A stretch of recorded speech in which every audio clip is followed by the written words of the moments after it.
प्रसन्नता को कैसे व्यक्त करूं? मैं एक बात अवश्य कहना चाहता हूं। एक जगह एक संत ने प्रश्न किया कि मोक्ष किसे कहते हैं।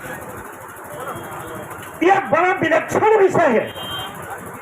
तो हमारे जैसा कोई व्यक्ति बैठा था, उसने जवाब दिया कि मरने के बाद जो जिंदा रहे उसी को मोक्ष कहते हैं। मेरे साथियों, आज ये आपको मालूम पड़ रहा है कि हिंदुस्तान की धरती पर एक महापुरुष वीर युवक ऐसा भी था जिसने अंग्रेजों से और मुगलों से दोनों से संघर्ष किया, लेकिन कभी झुकना नहीं सीखा। मैं इस बात को इसलिए कहना चाहता हूँ, अपने भारतीय जनता पार्टी के कार्यकर्ताओं को संदेश देना चाहता हूँ।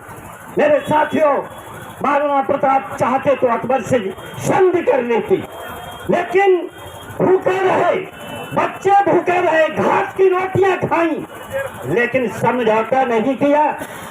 आज हम जब राजनीति में चलते हैं, मेरे साथियों, 600 वर्ष हो गए। इस 600 वर्ष में आपको पता होना चाहिए कितने राजा महाराजा और नेता हुए, लेकिन उन्हें जनता याद नहीं करती, उन्हें देश के लोग याद नहीं करते। क्यों? कि महाराणा प्रताप ऐसे किसी काम के लिए नहीं उन्होंने संघर्ष किया था।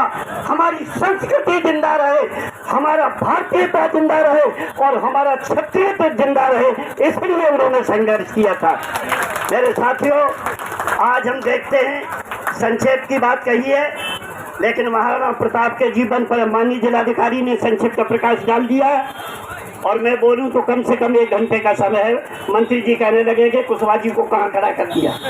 मैं इसलिए कहना चाहता हूं कि महाराणा प्रताप का चरित्र, उनका चिंतन, उनका जीवन दर्शन और उस पर प्रकाश डाला जाए तो ये 2-4 मिनट का विषय नहीं है। मेरे साथियों, मैं केवल ये बात कहकर अपनी वाणी को विराम दूंगा कि मेरे साथियों, मेरे देश के नौजवानों, मेरे क्षत्रिय बंधु, इस महान मूर्ति के अनावर जो मूर्ति खड़ी आपके चरणों में, आपके सामने, उससे केवल एक शिक्षा ले दे।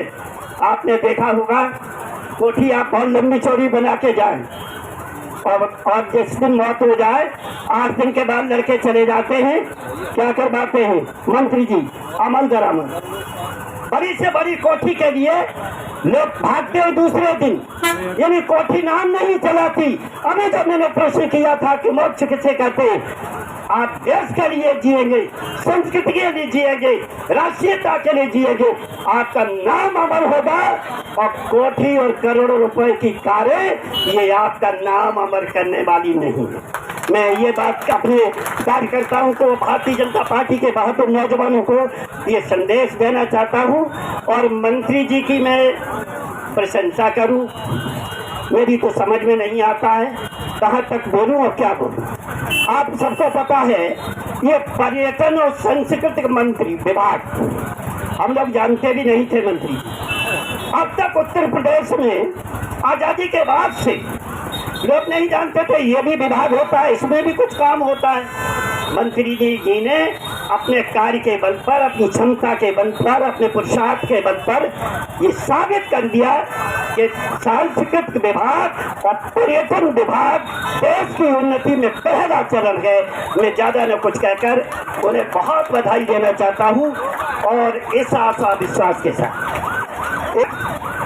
हमारी परिषद के लोग, हमारा साथ देने वाले लोग यहाँ बैठे हैं। एक बार मैं जिलाधिकारी के पास गया था, तो मैंने उनसे एक प्रार्थना की थी। एक काम हो गया, मूर्ति का अनावरण हो गया मंत्री जी, एक काम बाकी है कि महाराणा प्रताप जयंती पर उत्तर प्रदेश की धरती पर अवकाश हो, इसके लिए आप अवश्य संघर्ष करें।